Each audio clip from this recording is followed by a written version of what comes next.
Hello guys, ito tayo ng ng maha blanca. Ito yung ating gagamitin na cornstarch. Saka meron tayo ditong dalawang Alaska condensed milk, saka yung all-purpose cream, at saka meron tayong cream style na corn, at saka kernel corn. Ayan, kernel corn. Saka gagamit tayo ng gata, butter, at saka yung cheese. Ay gagamit pa pala tayo ng evaporated milk. Sandali lang at kukuha ako sa cabinet.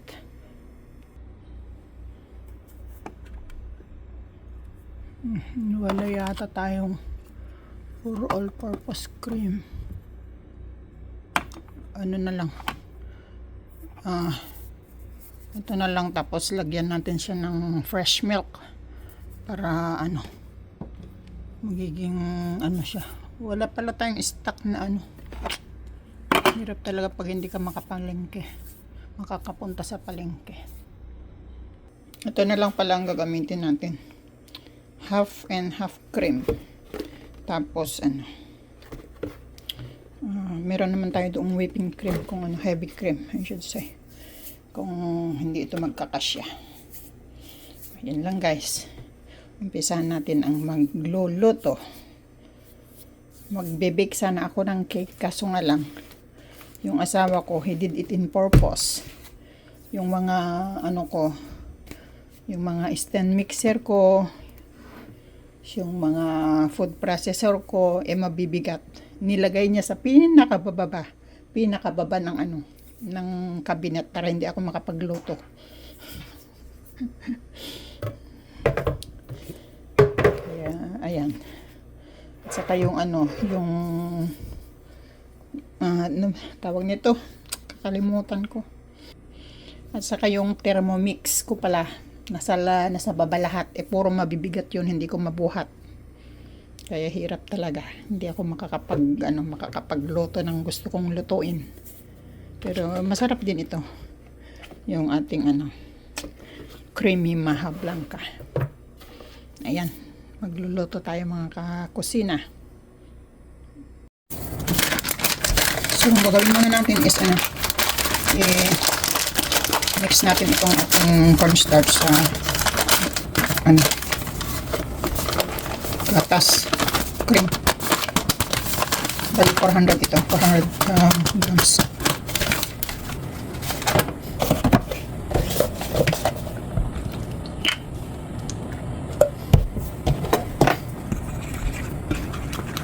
Tingnan natin kung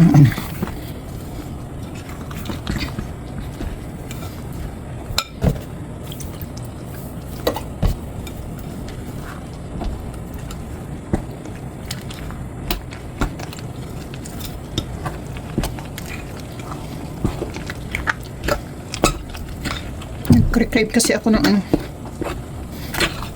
pang dessert. Hindi naman ako makaluto ng mga mabibigat. Gusto ko sana magpatupat para may pang breakfast. So nga lang hindi ko magawa. Di bali, ilang buwan na lang.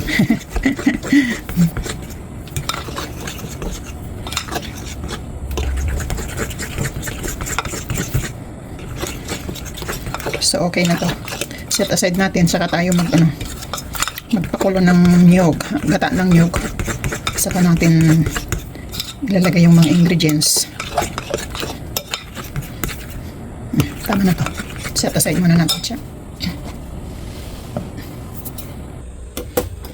Na-frozen yung mga mga natin, mga gata.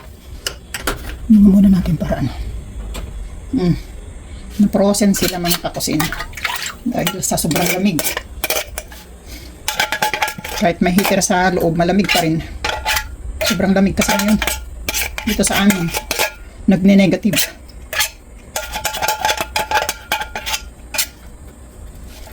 Ay my God,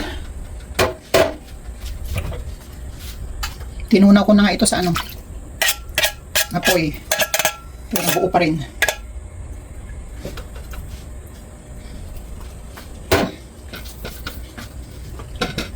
Tunawin lang natin sila.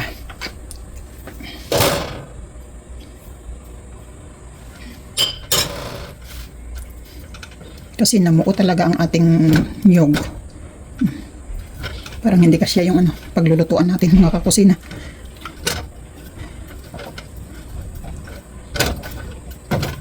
Magagalit mamaya yung asawa ko dito. Pagdating niya, nagluto ka? Gagana na naman yan. Hindi naman ito masyadong mabigat na lutuin.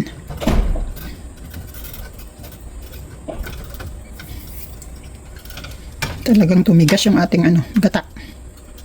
Pero habang natutunaw yan, maglagay na tayo ng ingredients. Maglagay tayo ng konting asin. Pagbalansin ng kanyang tamis.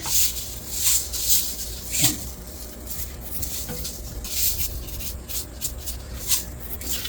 Kasi yung cheese is matamis din. Hindi pa siya matunaw-tunaw. Lagay natin itong condensed milk. Pati ko mga gatas numuumuo.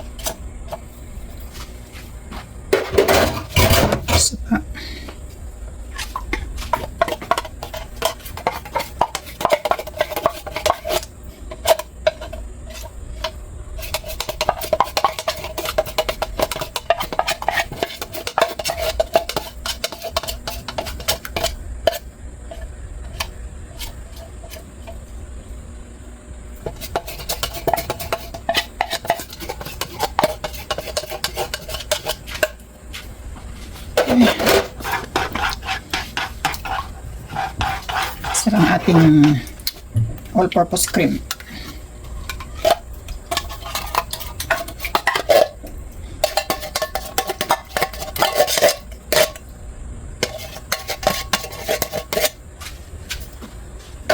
Okay.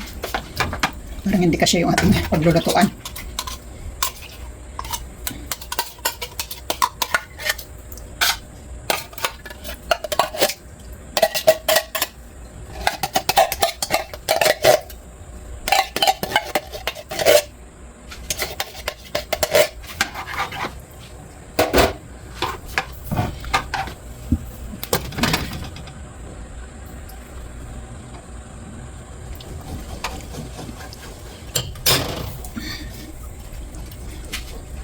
Kakasya pa ba? Masyadong smart ang Auntie Beth Kitchen ninyo. Hindi nyo na-calculate. Mukhang hindi kasya ang ating kawali.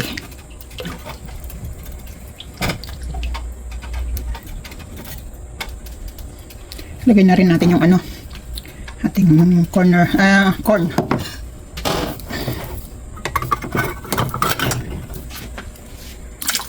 Lagyan na natin pati sa baw.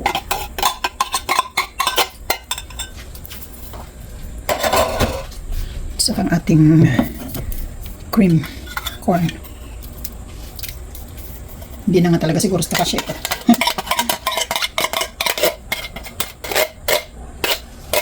Buwan ko ba, gusto ko ang mga corn, kahit anong klase ng corn, inihaw, nilaga, mga ganito. Ngayon tunawin natin yung ating mga cream.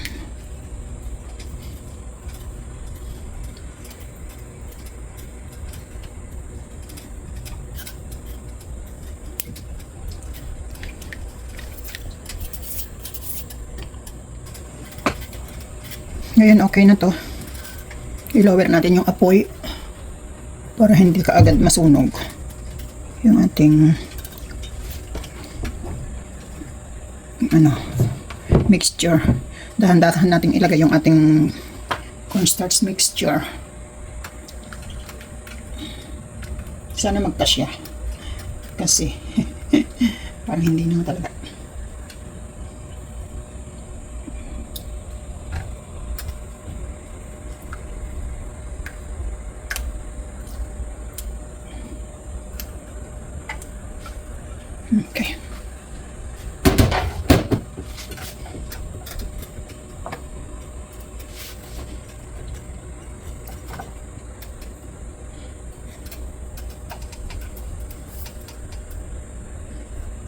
Haluin lang natin ng haluin hanggang sa ano, magiging creamy.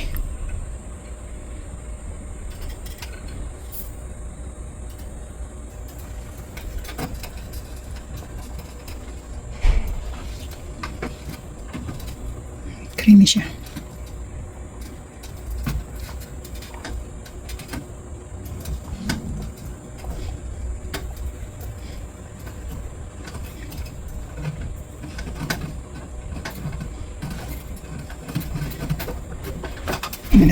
Malapit na siyang mag-creamy.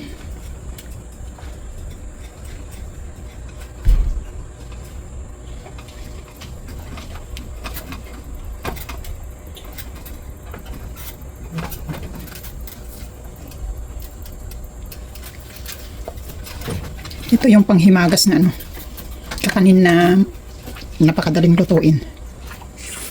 Pagsama-samahin mo lang.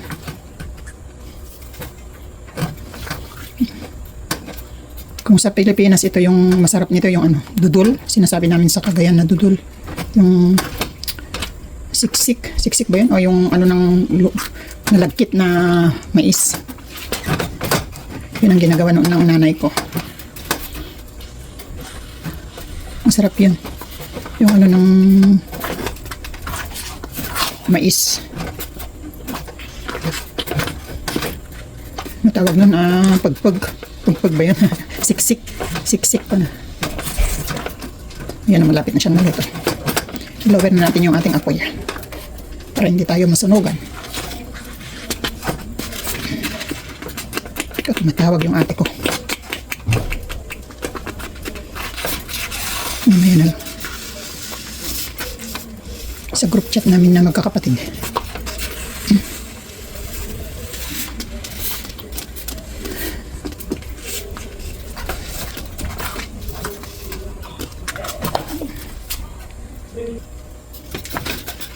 Ilagay na natin yung ating butter.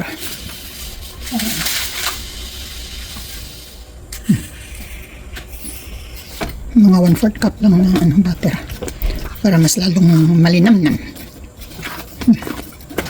Sarap nito. Creamy at saka malinamnan. Tapos lagyan pa natin siya ng cheese, grated cheese. Wow, sarap.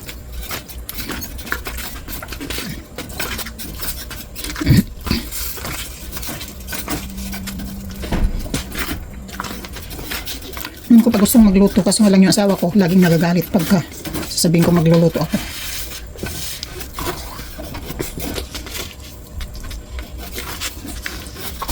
Sabi daw ng doktor, isang taon. Diyos ko, hindi ko kaya yun.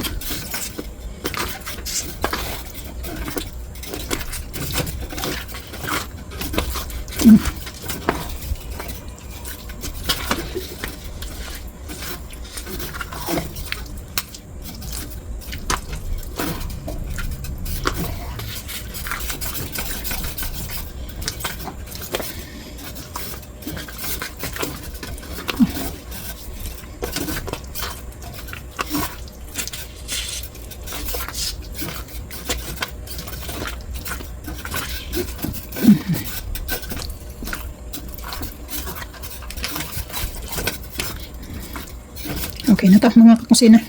Ilagay na natin siya sa ating lalagyan. Saka natin siya lagyan ng cheese pagka medyo lumamig. Para hindi matunaw yung cheese.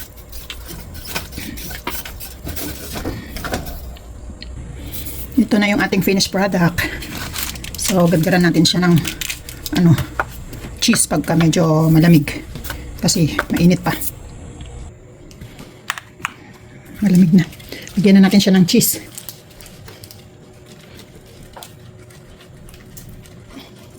Kasi takam na akong kumain.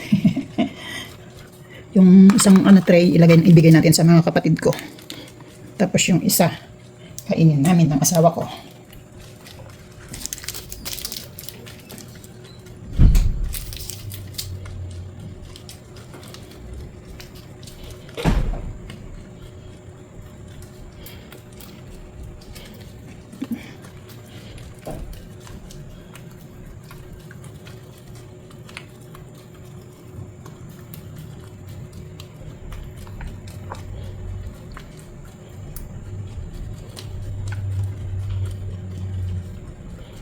Yun. Okay na to. Tikiman time na. Lagyan pa natin to.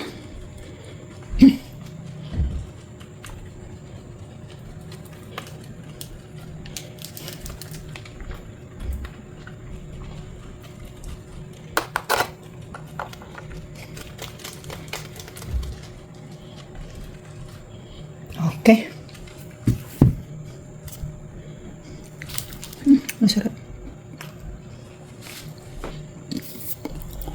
Yan yung ating finished product na ating tawag nito. Diyos ko, nakalimutan ko na naman. Mahablangka. Thank you for watching.